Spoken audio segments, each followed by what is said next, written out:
চাঁপাইনবাবগঞ্জে ফের পুশিং চেষ্টা, পতাকা বৈঠকের পর ২০ জনকে ফেরত নিল বিএসএফ।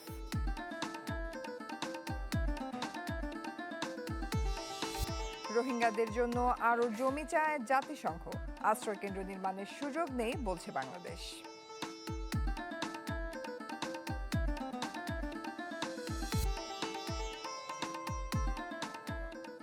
আমন্ত্রণ দেশ 24-এ, আপনাদের সাথে আছি আমি রোকসানা জয়ী। শুনছিলেন শিরোনাম, এবারে বিস্তারিত। পতাকা বৈঠকের পর চাঁপাইনবাবগঞ্জের চৌকা সীমান্ত দিয়ে পুশিনের চেষ্টা করা ২০ জনকে শূন্যরেখা থেকে সরিয়ে নিয়েছে বিএসএফ। বিষয়টি নিশ্চিত করেছে ৫৯ বিজিবির অধিনায়ক লেফটেন্যান্ট কর্নেল মোহাম্মদ তাজুল ইসলাম চৌধুরী। জানান, ভোরে ২০ জনকে চৌকা সীমান্ত এলাকা দিয়ে পুশিনের চেষ্টা করে বিএসএফ। এদের মধ্যে ১১ জন নারী, ৫ জন পুরুষ এবং ৪ শিশু ছিল। সীমান্তে জোরদার করা হয়েছে টহল ও নজরদারি।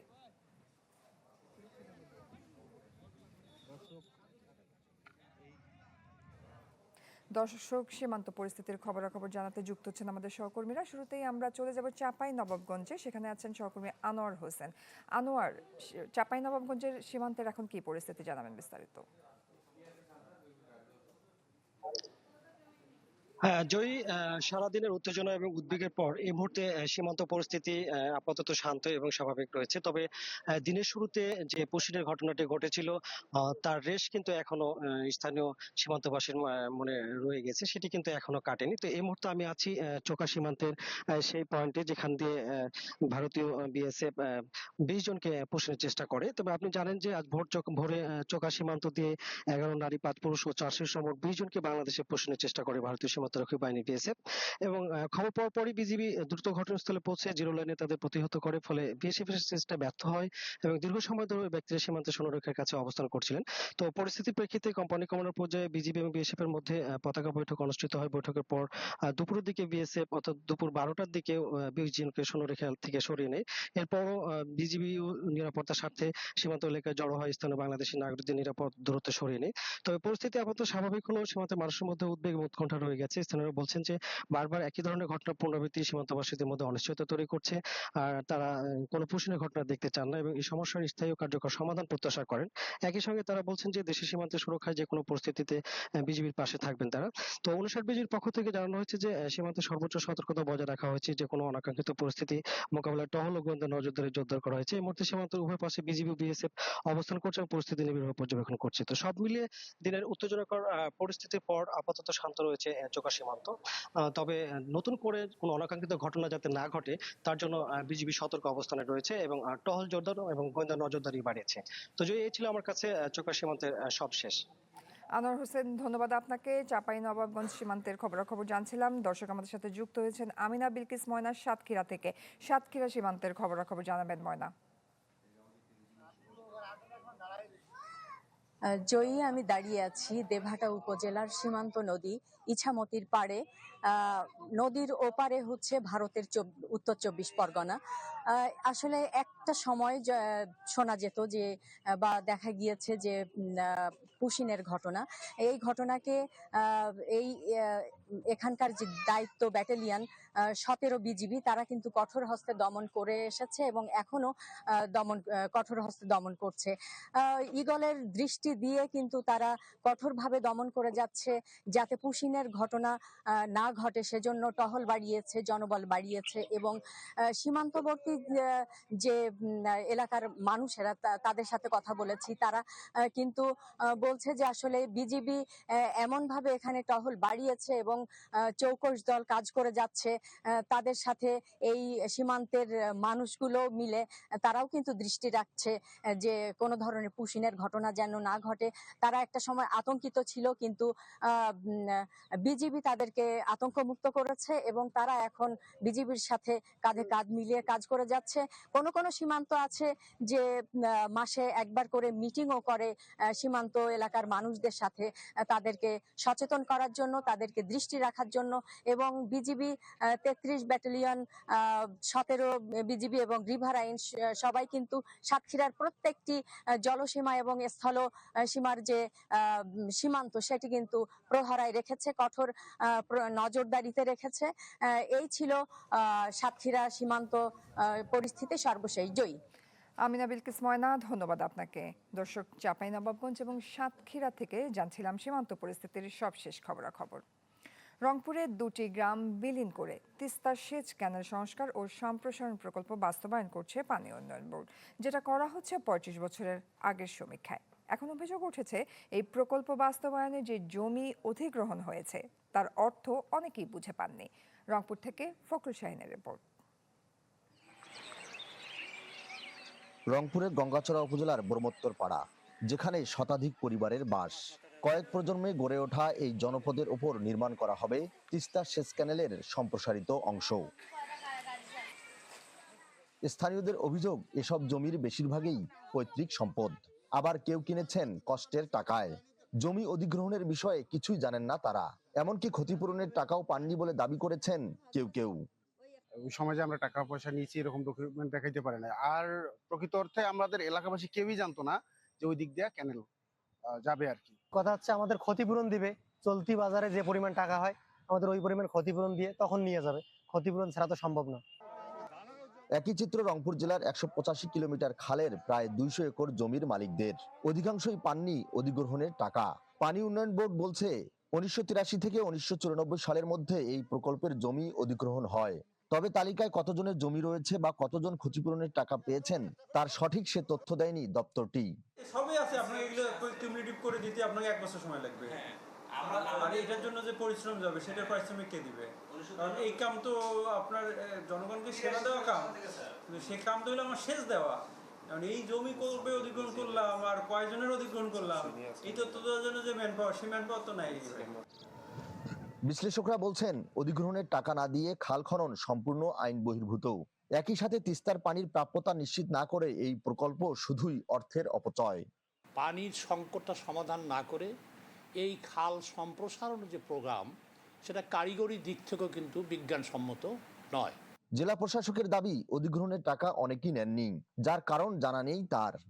যারা এই জমির মালিকরা ছিলেন তারা কিছুদিন আগে আমার কাছে এসেছেন। তারা অভিযোগ জানিয়েছেন যে এই অধিগ্রহণের বিষয়ে তারা কিছুই জানতেন না। তাদের বিষয়ে আসলে আইনগত কোনো প্রতিকার দেওয়া সম্ভব কিনা আমরা বিষয়টা একটু বিবেচনা করে দেখছি। 2022 সালে 1450 কোটি টাকা ব্যয়ে দ্বিতীয় ফেজে তিস্তা সেচ ক্যানেল সংস্কার ও সম্প্রসারণের কাজ শুরু করে পানি উন্নয়ন বোর্ড। প্রকল্পের সমীক্ষা করা হয় 35 বছর আগে। ফখরুল শাহিন, চ্যানেল 24, রংপুর। গত 3.5 দশকে মিয়ানমার থেকে আসা 12 লাখ রোহিঙ্গার ভার বইছে বাংলাদেশ, যাদের বসবাসের জন্য দিতে হয়েছে প্রায় 10,000 একর জমি। এখন নতুন করে আসা রোহিঙ্গাদের জন্য আরও জমি চায় জাতিসংঘ। এ নিয়ে আলোচনাও চলছে সরকারের সাথে, তবে নতুন করে জমি বরাদ্দের সুযোগ নেই বলে সাফ জানিয়েছে বাংলাদেশ। কক্সবাজার থেকে ফিরে আশিকিন প্রিন্সের রিপোর্ট, ক্যামেরায় ছিলেন সুমন আহমেদ। 12 লাখ রোহিঙ্গার ভার বইছে পর্যটন শহর কক্সবাজার। 2017 সাল থেকে শুরু হওয়া সেই ঢল এখনো থামেনি। এই যেমন চলতি বছরের জানুয়ারিতে রাখাইন রাজ্যের বুথিদং থেকে 7 জনের পরিবার নিয়ে এসেছেন নূর কয়দা বেগম। এখনও নির্দিষ্ট জায়গা না পাওয়ায় আপাতত এক ক্যাম্পে থাকছেন আত্মীয়ের সাথে। মিয়ানমার সীমান্ত পাড়ি দিতে তাকে খরচ করতে হয়েছে 35 লাখ কিয়াত, যা বাংলাদেশের প্রায় 2 লাখ টাকা। রাতে তোলে বেড়াই নিল যে ভাড়া যদি গুঙ্গিয়ন হলে মারি আর বেড়া টাঙ্গা সার করে মা ফলাই। গত 2 বছরে এমন অনেকে ভিড়েছে কক্সবাজারের রোহিঙ্গা শিবিরে। আব্দুর রহিম তাদেরই একজন। আগত মুসলমান জিয়ত আছে ইয়ত চাই চাইরা তারা ডর হাতিয়ার কল মারে।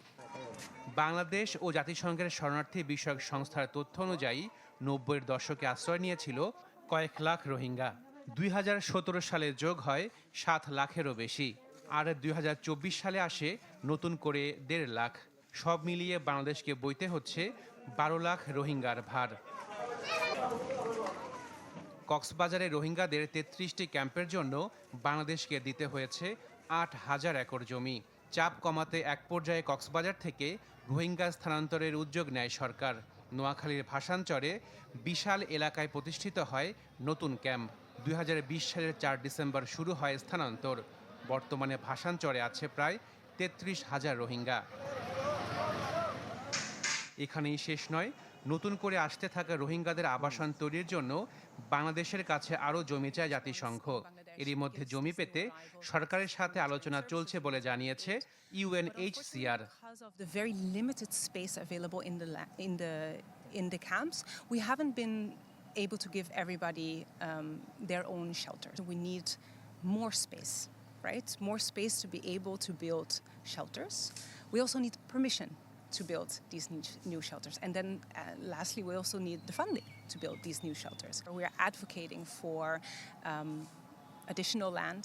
We're advocating for a broader scope, a gap in policy that will allow us to build more shelters.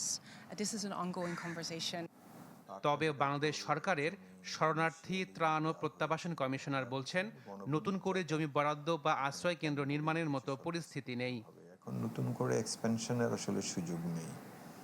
তো এই নিয়ে জাতিসংঘের সংস্থাগুলো আসলে বাংলাদেশ সরকারের কাছে বারবার বলছে। তো কোনো ক্ষেত্রে কিছু ভার্টিক্যাল এক্সটেনশনেরও কথাবার্তা আসছে। এখন পর্যন্ত আসলে তাদেরকে নতুন করে ঘর বানিয়ে দেওয়ার বিষয়ে আমাদের মধ্যে এরকম কোনো সক্রিয় আলোচনা নেই। রোহিঙ্গাদের নতুন আবাসন তৈরিতে ঠিক কত জায়গা লাগতে পারে তা নিয়ে বিস্তারিত মূল্যায়ন কার্যক্রম চলমান রয়েছে। Ashikin Prince, channel 24, Dhaka. লবণাক্ততা, জলবায়ু পরিবর্তন ও বিভিন্ন ক্ষতিকর ছত্রাকের প্রভাবে কার্যত ধুঁকছে দেশের প্রাকৃতিক রক্ষা কবচ সুন্দরবন। গবেষণা বলছে এর প্রভাবে সুন্দরবনের উদ্ভিদ ও প্রাণীকুলে আসছে পরিবর্তন। দিন দিন কমছে সুন্দরী সহ কম লবণ সহিষ্ণু গাছ, বাড়ছে রোগবালাই। বিশ্বের বৃহত্তম ম্যানগ্রোভ বনাঞ্চল এই সুন্দরবন শুধু জীববৈচিত্র্যের আধারই নয়, উপকূলের প্রাকৃতিক রক্ষা কবচ।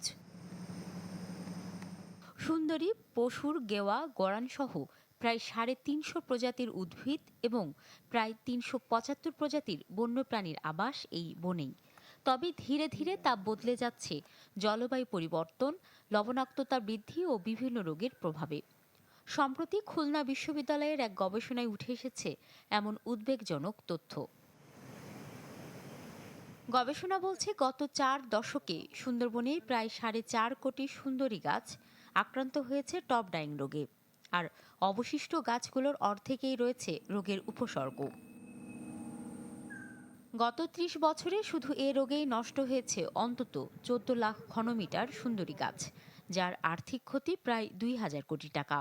মাটির পিএইচ বেড়ে যাওয়া বা ঘূর্ণিঝড়, খরা, এই ধরনের প্রাকৃতিক দুর্যোগের কারণে কোনো ধরনের চেঞ্জেস আসে, তখন কিনা এই ডায়াপোর্থে, তারপরে নিওপেস্টালোটিওপসিস, এই অণুজীবগুলো এদের ক্ষতিকর প্রভাবগুলো গাছের শুরু করে এবং রোগের কারণ হিসেবে এরা তাদের কাজটা শুরু করে দেয়। এটা যদি একটা আইডেন্টিফাই করা যায়, আইসোলেট করা যায় ফাঙ্গাসকে, তাহলে এরপরে কাজ হবে গিয়ে যে এটাকে কীভাবে রেমিডিয়াল মেজার নেওয়া যায়, ম্যানেজমেন্ট কিভাবে করব, আমরা এটার প্রতিরোধ কিভাবে করব, সেই স্ট্র্যাটেজিগুলো ডিভাইস করা যাবে এবং এটা তখন বনবিভাগ প্রয়োগ করবে। মাঠে তো বনবিভাগকেই কাজ করতে হবে।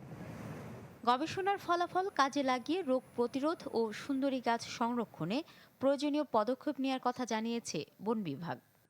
রিসার্চের আলোকে আমরা ব্যবস্থা গ্রহণ করি সাধারণত। তো এই ধরনের কোনো যদি আমাদের প্রেসক্রিপশন আসে যে এটিতে এমন কিছু করলে পরে এটি রোধ হবে বা ভালো থাকবে, আমরা সেটা অবশ্যই গ্রহণ করব।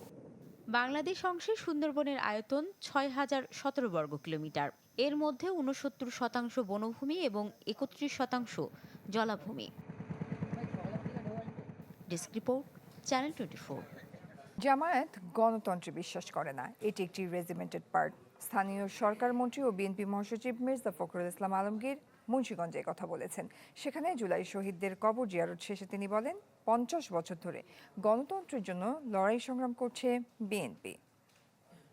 আমরা একমাত্র দল যারা গণতন্ত্রের জন্য গত 50 বছর ধরে আমরা লড়াই করে আসছি, সংগ্রাম করেছি, প্রতিদিন প্রতি মুহূর্তে আমরা লড়াই করেছি। সুতরাং আমাদের গণতন্ত্র নিয়ে কেউ প্রশ্ন করতে গেলে এটা তার জন্য সমীচীন হবে না। এছাড়া জামাতে ইসলাম তো আপনার একটা রেজিমেন্টেড পলিটিক্যাল পার্টি, তারা তো গণতন্ত্রে বিশ্বাস করে না। সড়ক, রেল ও সেতু মন্ত্রী রবিউল আলম জানিয়েছেন, চলতি বছরের আগস্টে চালু হচ্ছে ঢাকা পাবনা ট্রেন চলাচল। বিকেলে পাবনা সার্কিট হাউস মিলনায়তনে এক অনুষ্ঠানে এমনটা বলেন তিনি। একটা রেল চালু করতে চলেছি। লোকোমোটিভ ইতিমধ্যে প্রস্তুত আছে, আমাদের কোচ আসছে, আগামী মাসে আমরা কিছু কোচ পেয়ে যাব এবং কোচ পেলেই প্রথমেই আমরা দুটি লাইন চালু করছি, একটা হচ্ছে ঢাকা পাবনা, পরবর্তীতে ঢাকা খুলনা। চা শিল্পের উন্নতি, সবুজ হোক অর্থনীতি, এই প্রতিপাদ্যে মৌলভীবাজারের শ্রীমঙ্গলে উদযাপিত হয়েছে ৬ষ্ঠ জাতীয় চা দিবস। বাণিজ্য মন্ত্রণালয় ও বাংলাদেশ চা বোর্ডের আয়োজনে শ্রীমঙ্গল অডিটোরিয়ামে আয়োজিত দিনব্যাপী অনুষ্ঠানের উদ্বোধন করেন স্থানীয় সংসদ সদস্য মুজিবুর রহমান চৌধুরী। বাণিজ্য মন্ত্রণালয়ের সচিব আতাউর রহমান খান, বাংলাদেশ চা বোর্ডের chairman major general Mohammad Mezbauddin Ahmed সহ আরও অনেকে উপস্থিত ছিলেন। পরে আয়োজন করা হয় চা প্রদর্শনী। চা শিল্পে বিশেষ অবদানের স্বীকৃতি স্বরূপ ৮টি ক্যাটাগরিতে জাতীয় চা পুরস্কার দেওয়া হয়।